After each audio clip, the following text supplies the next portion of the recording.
Respect is not something people announce. It's something they update silently. Sometimes it changes within seconds. Not because of what you said, but because of how you positioned yourself. Dr. John Gottman's research at the University of Washington found that within the first 3 minutes of an interaction, observers could predict the outcome of the relationship with over 90% accuracy. But because humans are not listening to your words, they're reading your status signals, your emotional baseline, your micro-expressions of certainty or doubt. And by the time you realize respect is shifting, the damage is already done. Here's what most people get wrong. They think respect is built slowly over time, like compound interest. But in reality, respect is not accumulated. It is assigned and adjusted. Research from Princeton's Dr. Alexander Todorov showed that people form judgments of trustworthiness and competence in as little as 33 milliseconds. Not 33 seconds. 33 milliseconds. That's faster than conscious thought. So here's what's happening. Every interaction, every conversation, every pause you take is a data point. And people don't store all data points equally. They use your first impression as an anchor, then adjust slowly away from it. This is called the anchoring effect, Kahneman and Tversky, 1974. And it means that if you start an interaction weak, you're fighting uphill the entire time. Your brain contains something called the superior temporal sulcus.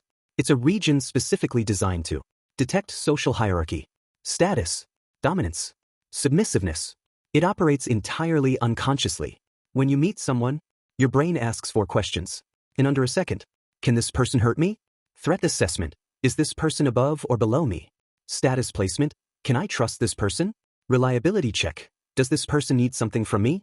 Neediness detection. And based on these 4 answers, your brain assigns a respect score. The problem? Most people are broadcasting opposite signals to what they intend. They want to project confidence, but they're emitting anxiety. And people don't judge your intentions. They judge your broadcast. Let's start with the fastest respect killer. Emotional neediness. Robert Cialdini's research on influence identifies this clearly. When someone needs your approval, their social value drops in your perception. Not because you're cruel, because high value is defined by selectivity. A $100 bill is valuable because not everyone has one. A rock on the ground is worthless because it's everywhere. Neediness signals, I am widely available. And availability reduces perceived value. The research behind this. In a 2012 study published in the Journal of Personality and Social Psychology, researchers found that people who displayed excessive reassurance-seeking behavior were consistently rated lower in social status by independent observers, not because they were wrong, not because they were incapable, because they broadcast dependency. And dependency is a downward status signal. Here's what neediness looks like in real interaction. Explaining a joke that didn't land, asking someone if they're okay, multiple times changing your opinion to match the group, sending a message and then immediately following up with question mark, wanting to know if they're mad at you over apologizing for minor things. Each of these signals, I need reassurance from you. And each time you send that signal, the brain downgrades your status slightly. The counterintuitive truth. People who don't seem to need approval get more approval. This is called the scarcity principle. What is rare is valued. What is abundant is taken for granted. Now, let me show you something that most people do every single day, without realizing it's destroying their respect. Over-explaining. When you explain yourself too much, you are broadcasting one thing. I don't fully trust my own position. Think about a judge in a courtroom. Does a judge explain why they're ruling? Yes, but briefly, clearly, without defensiveness. Now think about someone who is lying. What do? They over-explain. They add unnecessary detail. They try to prove their truth. The brain has learned this pattern, and it applies it to everyone. The research, Dr. Albert Mehrabian's work on communication showed that verbal content is only 7% of what people evaluate. But here's what people miss. When you over-explain, you're not adding clarity. You're adding noise. And noise signals uncertainty.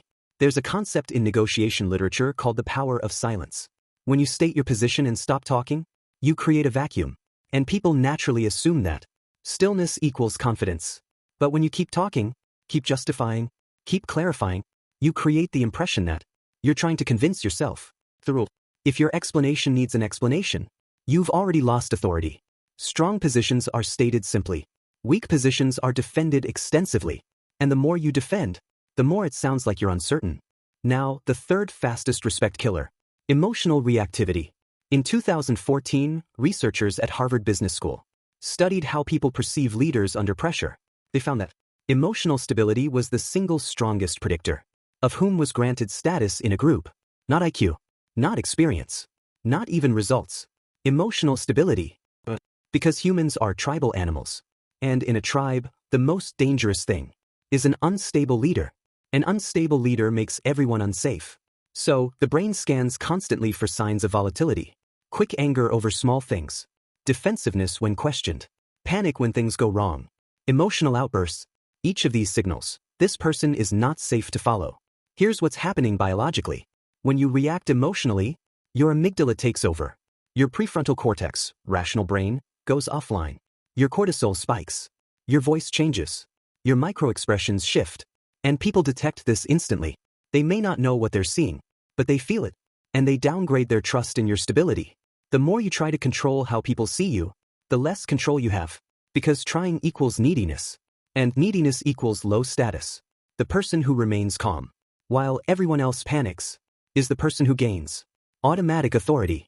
Not by demanding it, by demonstrating emotional gravity. Let me give you a real example of how respect shifts in seconds. Two people at work. Same level. Same experience. Same project. A manager sends a comment. This section needs revision. It's not clear. Alfred responds immediately. Oh, I see what you mean. Actually, I thought about that, but the data was conflicting. I mean, I could redo it, but then the timeline might shift. Unless you think it's better, I can change it. Just let me know what works. Within that paragraph, Alfred has sent 4 neediness signals. Defensive justification. Self-doubt. Immediate compliance before negotiating. Deference overload. Peterson responds. Understood. I'll revise and send it back by tomorrow. That's it. No defensiveness. No over-explanation. No panic. Now ask yourself, who does the manager respect more? Not consciously, but instinctively. And over time, Peterson gets promoted. Alfred gets tasks. Because Peterson's behavior says, I am stable. And Alfred's behavior says, I need your approval. Now, let's talk about the foundation of sustainable respect. Dr. Robert Hogan's research on leadership found that the number 1 trait people value in a leader is not charisma, not intelligence, not even vision. It's predictability. Because from an evolutionary perspective, an unpredictable person is a threat. If I can't predict how you'll react, I don't know if you're safe. And my brain keeps me alert around you. People trust those who remain stable across contexts. Same tone in public and private. Same demeanor in success and failure. Same energy with high status and low status people. This signals, this person is integrated. And integration signals strength. A 2018 study in Nature Communications showed that people who displayed low behavioral variability were consistently rated as more trustworthy and competent. Not more exciting, more trustworthy. Because excitement fades, but reliability compounds. Respect is not built on your best day. It's built on your average day. Your baseline behavior, not your peak performance, is what people remember. Here's a hard truth that most people don't want to hear. The more available you are, the less you're valued. This is not about playing games. This is about supply and demand. Everything valuable is somewhat scarce. Your time, your attention, your energy, your presence. When you are always available, always replying instantly, always saying yes, always adjusting your schedule, always available to help, your presence becomes expected. And what is expected is rarely appreciated. The research, Dan Ariely's work on behavioral economics, shows that people value what they invest in. When someone has to wait for you, they invest mental anticipation. When someone works to get your attention, they assign higher value to it. But when you're always there, there's no investment. And no investment means no valuation. The counterplay, this doesn't mean being rude. It means being selective. If you're always available, you're never a priority. If you're occasionally unavailable, your presence becomes meaningful. Here's something most people don't realize. Respect is not assigned once and left alone. It is tested. Repeatedly. Unconsciously. People send small probes. Interrupting you, ignoring your message, making small dismissive comments, testing your time boundaries, slight disrespect that's just joking. And your reaction teaches them how to treat you long-term. The research, Dr. William Ury, co-founder of the Harvard Negotiation Project, describes this as the power of the pause. When someone tests a boundary, there's a 1 to 2 second window where the dynamic is decided. If you react emotionally, you signal, testing works. If you ignore it, you signal, you can continue. If you respond with calm, clear boundaries, you signal, this will not be tolerated, but I am in control. Real example. Someone interrupts you. Most people either get visibly annoyed, emotional reaction lowers respect. Stay silent and let it happen. Weak boundaries lowers respect. The power move? Stop speaking. Maintain eye contact. Wait until they notice. Then continue. No anger. No passive aggression. Just calm stillness. That stillness says, I do not compete for space. I do not chase attention. I am complete without you listening. And that is status. Here's what everything I've told you points toward. Some people don't lose respect for you because of whom you are. They lose respect for you because of what you tolerate. Every time you let someone interrupt you, you train them that your words are optional. Every time you laugh off disrespect, you teach people that disrespect has no cost. Every time you over-explain yourself, you signal that your position is weak. The painful truth? You are training people how to treat you, whether you realize it or not. And if you're not intentional about it, you're accidentally training them to value you less. But awareness changes everything. The moment you start noticing these patterns in real time, the moment you catch yourself about to over-explain, the moment you feel the urge to react emotionally but instead take a breath, that is the turning point. You don't change overnight, but you start leaning in a new direction. And people notice, not because you told them, because they feel the shift. Here's the practical pillar framework. To apply everything we've covered, Pillar 1, speak less, mean more. Every sentence should earn its place. If it doesn't add value, cut it. Stillness is power. Pillar 2, react slower. Between stimulus and response is a gap. In that gap is your power. Take it. Pillar 3, set boundaries without emotion. State what you will and won't accept. Not with anger. With clarity. Pillar 4, stop over-justifying. Your no doesn't need a paragraph. Your opinion doesn't need a defense. State it. Hold it. Move on. Pillar 5, be selectively available. Your time is not infinite. Treat it like it matters. Because it does. Let me leave you with this. People don't respect perfection. They don't respect people who never make mistakes. People respect psychological stability. The ability to remain grounded when things get chaotic. To not need constant reassurance. To not react to every provocation. To hold your frame without crumbling.